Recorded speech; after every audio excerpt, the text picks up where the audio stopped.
Hi everyone, this is Tammy. Welcome to my channel. In today's video, I will be finishing the Gardener's Journal. So I'm just going to quickly take you through the journal and what I did to it and why I put in the things that I did put into the journal.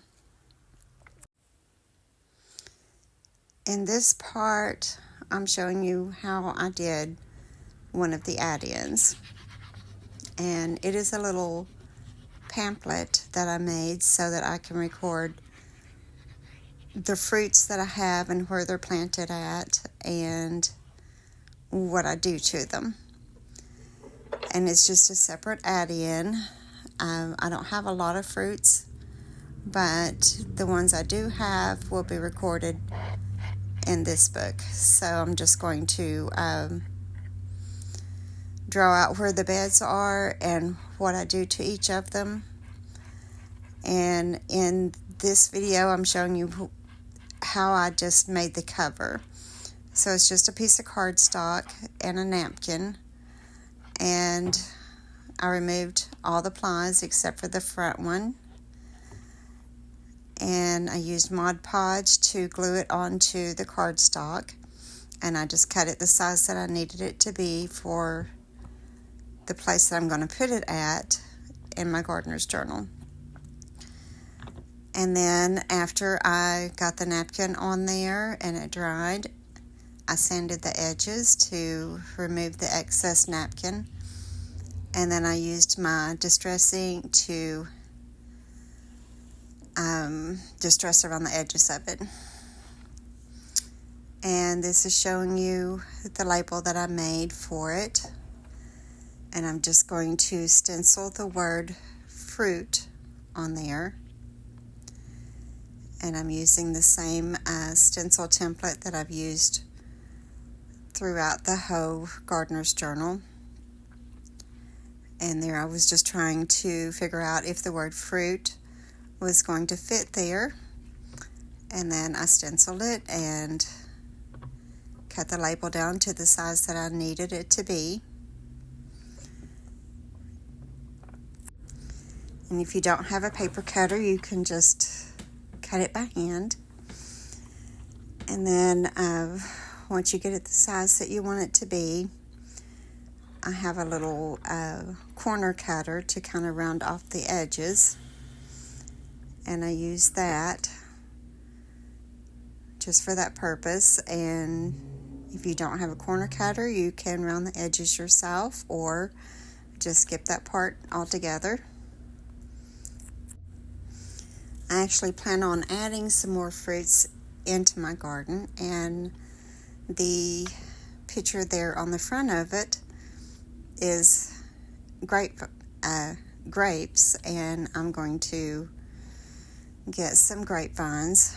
I had them years ago at the place that I used to live at, but I haven't started any here yet. I've been here maybe 6 years, 7 years, and I really want to get the grapevines back. So once I get them and get them started, I'll be adding them into this journal as well. I want to put a border around the word fruit, so I'm using that green paper there to make the border. And I'm just applying glue to the back of the fruit label that I made. And then I stick it on there and cut around the edges of it. And then it's ready to glue onto my pamphlet. So once I get it glued on there, I just use some clamps on each side of it to hold that down, so it doesn't try to pull up on the edges while it glues. So I have everything finished that I'm going to do in the Gardener's Journal, at least until I start sowing the seed or starting the seeds indoors. So I'm just going to go through the journal and tell you what I did in each section and why I chose to add that into the journal. And with your journal, just think about how you garden and what you feel like you need in your journal, because many of the things I put in here may not be something that you actually want or need in yours. So this is just a little tablet that I made, and I used one of the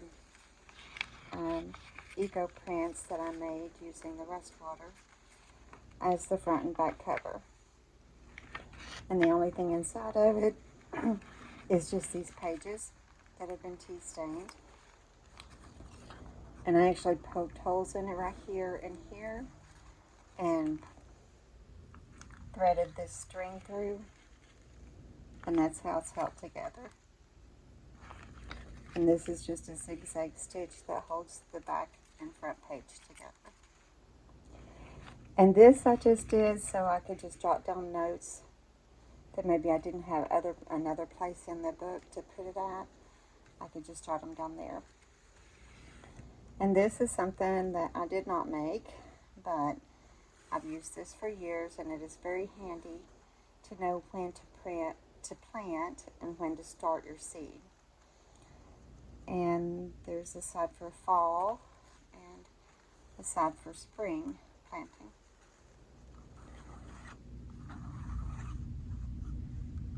So that's something I always use, so I want it handy to me, and that's why I added it in.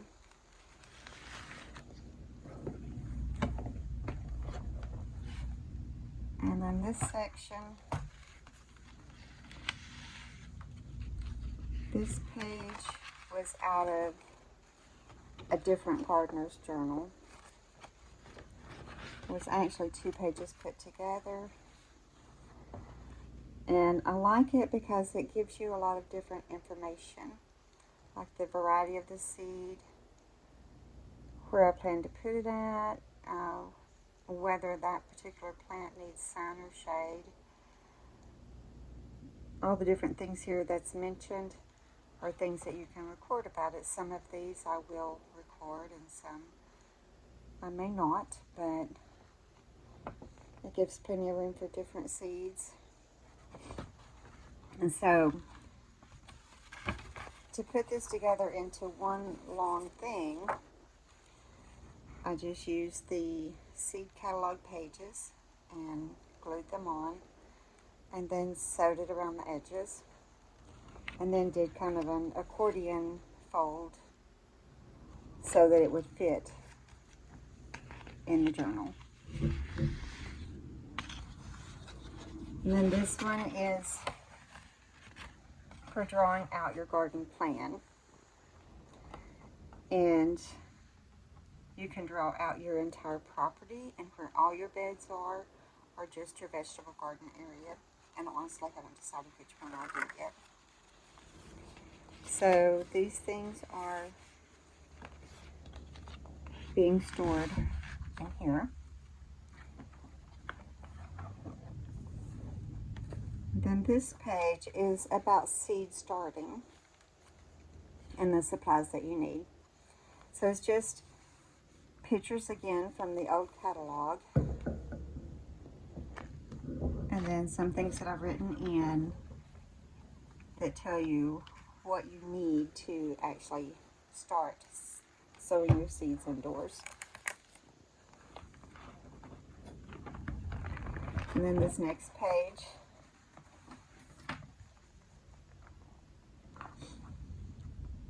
is just telling you information that you need to know about actually starting from seed. If you're going to get your plants started indoors, this is some information that you would need to know in order to be successful with it. And then this page is a suppliers list, so that you can write down where you got your plants from or your seeds from, and keep that information handy in case you need it again. And I start a lot of my vegetables from seed, but some of my other plants, like herbs and some flowers, and then fruit bushes and stuff, I actually buy those.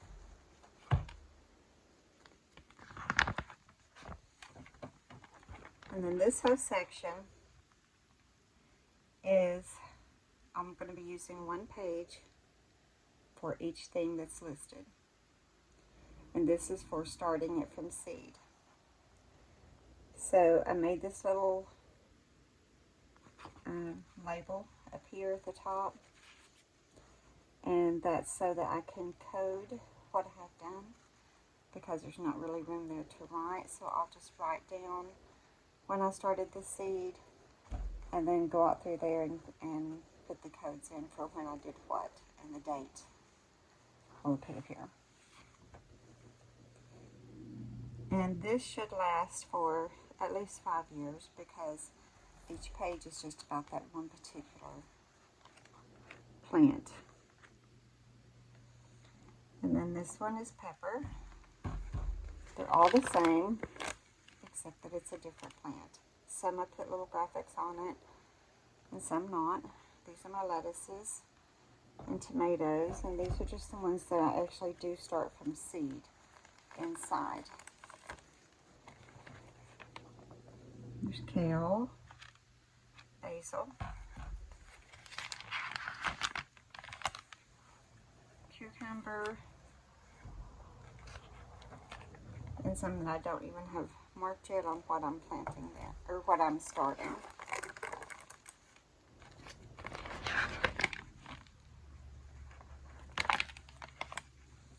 And then this page is about mulch.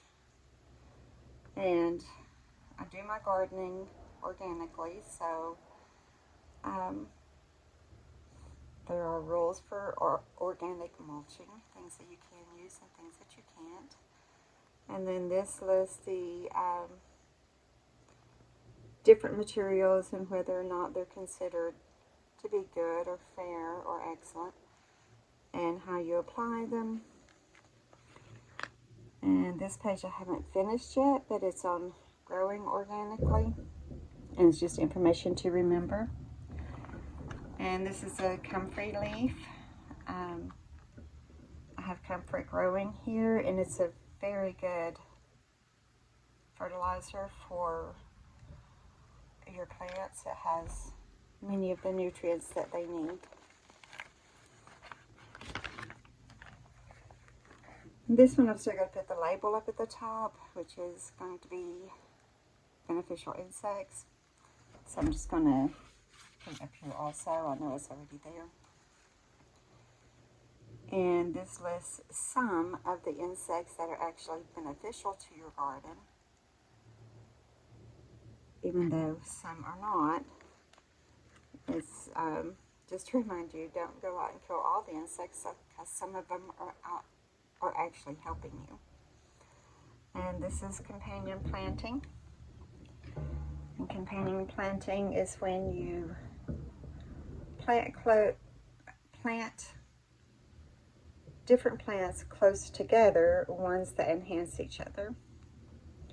So some actually help the growth of the one they're planted next to, and some protect the one that they're planted next to from insects. And some plants don't like to be planted next to each other, so it's just a list of ones that are good to be planted next to another one. And this, I've actually got 11 raised beds at my house, and so this is for each bed. So bed number 2, I can record what I planted in it this year, and then next year, and just keep going until I run out of space. And that way I know, if I can remember what I planted the year before, then I know what I should plant this year. Because some things should not be planted in the same bed 2 years in a row. And so there are 11 pages of this.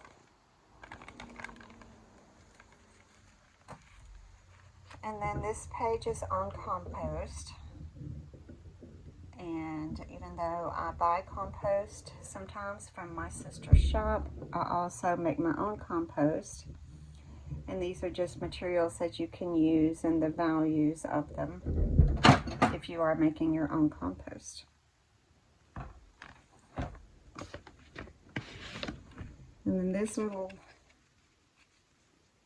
pamphlet, I guess you would call it, is on compost and the benefits of it and information about it and how to start a compost pile. And then on the back side I just added this paper, and I did that because it's got lines so I can write on there what I've used in my compost bin from year to year, just ideas.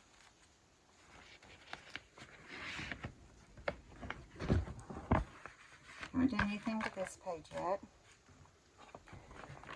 I have this one started, and it is on the nutrients and what they do, that your plants need, and what they do for your plants.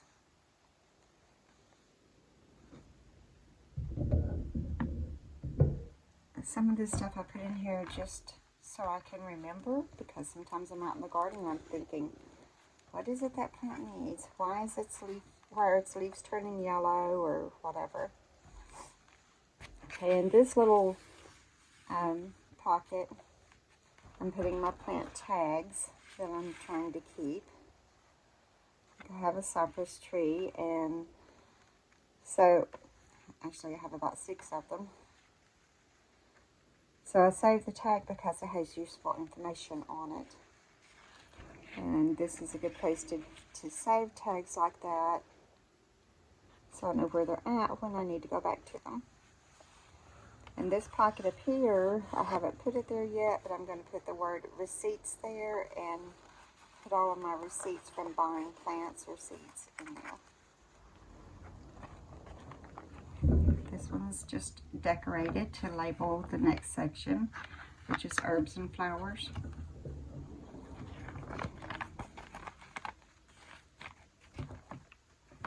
And these pages are all the same. I don't have anything on them yet, but I'm drawing out all the different beds that I have where my herbs and flowers are planted. I have some herbs and some flowers in my vegetable garden, but most of them are in other beds in other places. And this is the back of the book, and this is just a little library pocket that I decorated, and I put my card on there for my YouTube channel. And then this is my name, Tammy Bacon, and I just kind of checked this book out to myself, and when I can no longer use this book, I hope that someone else will check it out to theirself and keep passing the book along, or the journal, and see how long it makes it. Okay, this one I'm showing in this video how to make it, but it is for fruit, and it's so that I can record what I do with my fruit trees or bushes or strawberry plants or whatever fruit that I'm growing. And then this one is a weather journal, and it is important to keep up with the weather and what's going on with it. And I have a rain gauge in my garden, and it's important to know, especially when you have raised beds, how often you're getting rain and how much rain you got, because raised beds drain quickly and your plants can dry out if you don't keep them watered. So I just used a regular 2-year planner, and I'm going to just, on whatever date that I water or that it rains, I'll record that in here.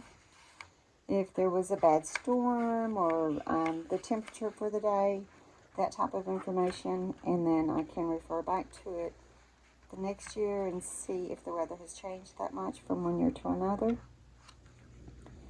And I just decorated the front of it using the seed catalog page, and then made the words weather journal to put on it. Okay, so this was fairly easy to make, but it was time consuming and it does have a lot of stuff in it. So if you are wanting to make a journal, but you don't feel like you need a lot of the things I have in this one, then by all means, don't put it in there. Just put what you would like to have in your journal and make it however simple that you need it to be. Just try to do some gardening and record what you did.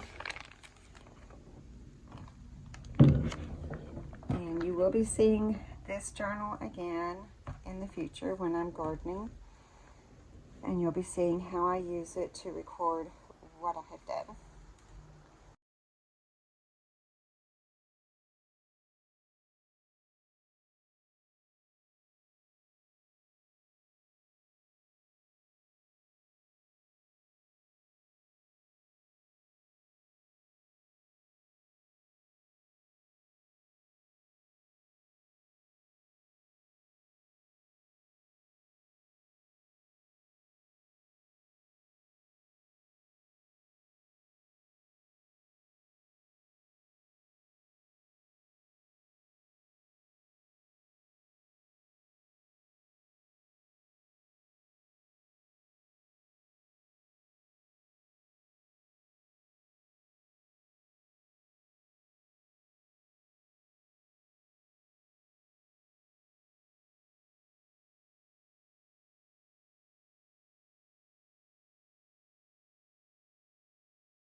Thank you for watching my video. I hope you have enjoyed it and that you will consider making your own gardener's journal.